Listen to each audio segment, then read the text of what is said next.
Bonsoir à tous et bienvenue dans cette édition des informations.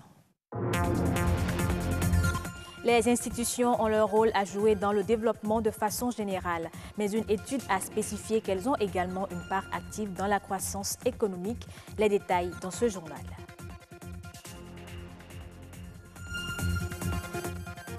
Le poisson séché, un assaisonnement qui traverse les générations. Il serait même incontournable dans la préparation de certains mets. Comment se fait la production au Bénin? À suivre la réponse.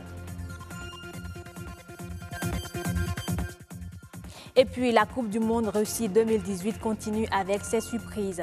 Après l'échec de l'Allemagne, de l'Argentine et du Portugal, c'est au tour de l'équipe espagnole de faire sa valise. Voilà pour les titres de ce journal.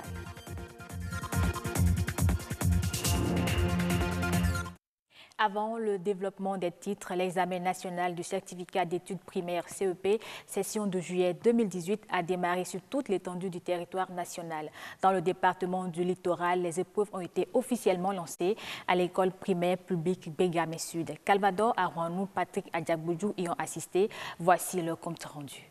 La compréhension de l'écrit, c'est la première épreuve écrite soumise à la réflexion des candidats à l'assaut du certificat d'études primaires CEP. Durant 1 heure, ces candidats du centre d'examen de l'école primaire publique de Bégamé Sud vont restituer les connaissances acquises au cours de l'année scolaire.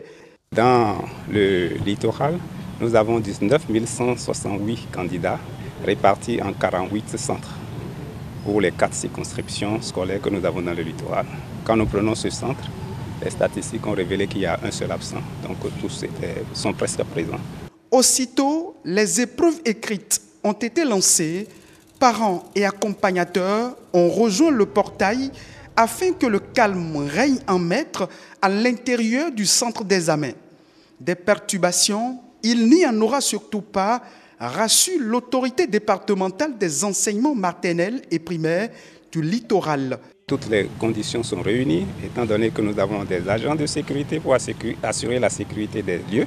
Nous avons des agents de santé si éventuellement il y avait des malaises au niveau des enfants qui pourront intervenir correctement. Tous les surveillants sont là, le chef centre, tout est mobilisé pour que tout se passe bien. Un tour au complexe scolaire Aïlawadje 1, Dame Nature n'a pas été clémente. L'inondation qu'elle a causée empêche les candidats d'accéder à leur centre d'examen. Heureusement, une solution urgente a été trouvée. Le centre a été transféré au complexe scolaire Bon-Berger. Si les examens avaient été organisés plus tôt, on ne serait pas en état d'urgence, en greffe. Mais nous sommes en train de juguler la situation. Ici, heureusement, il n'y a pas eu d'inondation. Et là où les inondations sont accentuées, comme l'avait su, nous avons déplacé le centre d'examen à un autre centre. Il est à souhaiter que l'équipe de veille qui est au niveau de la mairie soit opérationnelle au cas où, au cours de la journée et les 2 jours qui vont suivre, s'il y avait une urgence, qu'on puisse intervenir.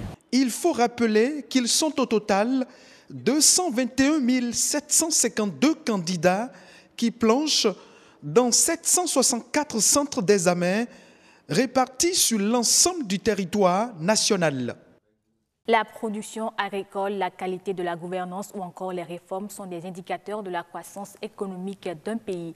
Et on se pose aujourd'hui cette question. Quel est le rôle des institutions dans la croissance économique? La question a été au cœur d'une rencontre tenue à l'université d'Abomey-Calavi en présence d'une équipe de la rédaction. Je vous propose de suivre le compte rendu. Désormais, l'échec de la relance économique dans un contexte de sous-développement ne s'explique plus seulement par des facteurs économiques, mais également par des facteurs non économiques, en particulier la qualité des institutions.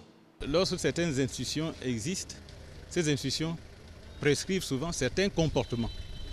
Si ces comportements sont rationnels, il faut donc les respecter en termes de temps d'exécution et en termes aussi surtout de bonne gestion. Or, si vous ne respectez pas, c'est un exemple simple pour vous dire comment ça peut aller, en termes de temps, il aura perdu de temps. Or, le temps, c'est une variable, c'est un bien économique qui a quand même un degré de réalité. Il faut donc respecter ça. Ce qui ne se réalise pas aujourd'hui ne pourra pas se réaliser demain. Il y avait une chanson, je crois d'origine zaïroise ou bien quoi, là, qui disait que le temps perdu ne revient plus. Aujourd'hui, plusieurs études sont concordantes pour reconnaître qu'il existe une forte relation entre la qualité des institutions et la croissance économique. Des institutions efficaces seraient une condition pour le succès des économies. Cette relation peut même parfois aller dans les deux sens. Dans le sens institution, croissance économique et dans le sens croissance économique et institution. La qualité des institutions, les règles, les normes et la manière dont ces règles, ces normes sont établies et respectées peuvent en fait impacter significativement la trajectoire que l'économie d'un pays peut prendre. Et en termes de croissance économique, les institutions privées seraient indispensables. Seul le secteur privé, donc les entreprises, créent donc la richesse. Et de cette richesse créée, l'État fait des ponctions sous forme donc d'impôts et taxes. Et donc plus la croissance est forte, donc plus la valeur ajoutée est forte, plus le sera la croissance économique et plus les ressources dont disposera donc l'État seront aussi importantes. Et ces ressources sont indispensables à l'amélioration aussi donc des institutions. Parce que les institutions de qualité, il faut les financer. Une corrélation positive et significative à ne pas ignorer en souhaitant relever le défi du développement durable. C'est un poisson qui n'a souvent l'air de rien. Parfois, il repousse à cause de sa forte odeur. Mais c'est ce même poisson qui autrefois faisait office de cube de bouillon. Communément appelé lanriouin, le poisson séché ne manque pas sa place dans la plupart de nos mets. Qui produit le lanriouin et comment se fait la transformation? Élément de réponse dans ce reportage de Gloria Roland Tidimé. Du poisson, mais pas comme les autres. Cette variété séchée sert à l'assaisonnement. Lanriouin, c'est son nom. C'est comme cela qu'on l'appelle dans certaines langues locales du Bénin. Plusieurs acteurs interviennent dans la chaîne de production. Les pêcheurs constituent le premier maillon.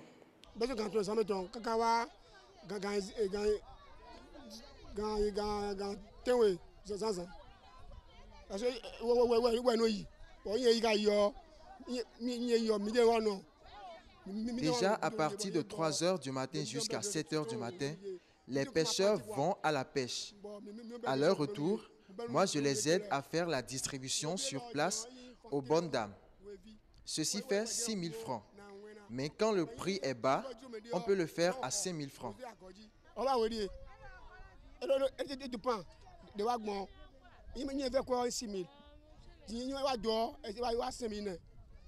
Après la pêche, les poissons sont récupérés par les femmes productrices du lanriouin qui assurent à leur tour la transformation. Un travail à la chaîne.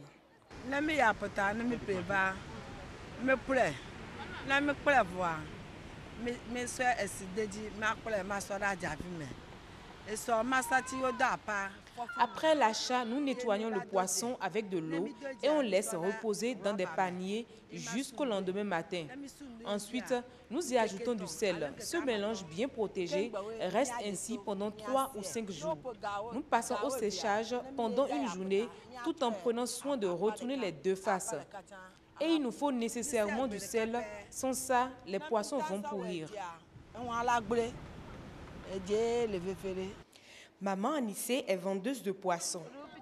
Elle s'insurge contre ceux qui pensent que le lanriouin se fait avec du poisson pourri.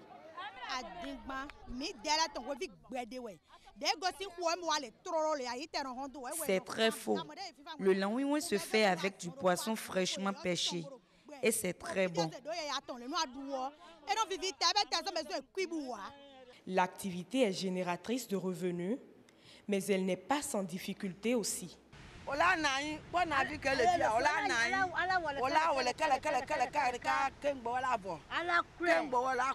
Vous voyez tous ces poissons, il faut s'asseoir et les nettoyer. C'est très difficile ce travail que nos mères nous ont laissé. Mais avec ça, on arrive à envoyer nos enfants à l'école et ça nous va largement.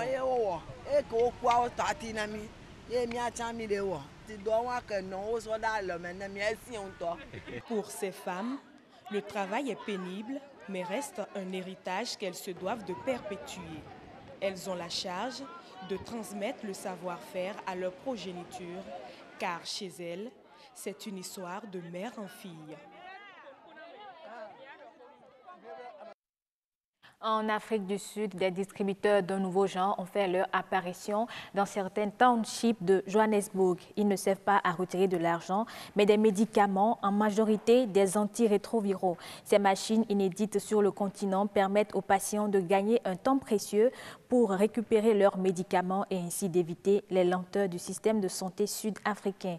Les distributeurs sont réservés seulement aux patients qui souffrent d'une maladie chronique. Je l'annonçais en titre, le mondial 2018 n'en finit pas avec ses surprises. Après l'échec de l'Allemagne, de l'Argentine et du Portugal, c'est au tour de l'Espagne de quitter la compétition. Elle a été éliminée par la Russie à l'étape de tir au but et après prolongation. Le soutien indéfectible de certains supporters du Stade de l'Amitié n'a pas suffi pour faire gagner l'équipe espagnole. Reportage. Tel que le match se présente, l'Espagne finira par venir à bout de son adversaire, ça c'est clair. Et il s'est trompé. Nous sommes au Stade de l'Amitié Mathieu Kérékou, où les supporters se sont réunis pour suivre le match qui oppose l'Espagne à la Russie. Concentrés, ils placent leurs espoirs sur l'équipe espagnole. 90 minutes de jeu sans vainqueur, néanmoins, on garde espoir. Yes, I have a strong feelings for Spain because I supported Spain. J'ai une grande admiration pour l'équipe d'Espagne.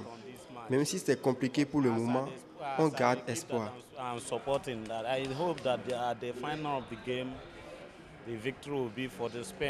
Le match est vraiment intéressant. On voit une équipe espagnole qui est en train de dominer largement son adversaire. Seulement que ici, il y a la puissance physique russe qui résiste un peu. Mais nous avons de grands noms, évidemment, dans cette équipe espagnole. Ramos, Piqué, Iniesta, consorts. Mais ici, c'est une équipe vieillissante. C'est une équipe vieillissante. Il va falloir mettre un peu le sang jeune, voir les Asensio, les Vasquez pour pouvoir redynamiser un peu l'équipe. Mais ne vous y trompez pas, il y en a dans le lot qui continuent de ruminer l'élimination précoce des pays africains et qui boudent la suite de la compétition. C'est le cas de Alphonse. Les matchs qui sont en train de jouer maintenant, moi je ne supporte pas les Blancs parce que c'est l'équipe africaine que moi je supporte. Comme les équipes africaines sont parties, moi le match ne m'intéresse plus. À l'écran, le temps passe, mais l'Espagne ne gagne toujours pas. Fin des prolongations et place au tir au but. Les visages se crispent, l'espoir s'éloigne. Coquet et Aspas manquent leur tir au but. La déception gagne les cœurs et chacun exprime son regret. Je suis vraiment fâché parce que tout ce que j'ai programmé, tout ce que moi, exploitation, tout c'est gâté. Mais ça arrive, c'est ballon.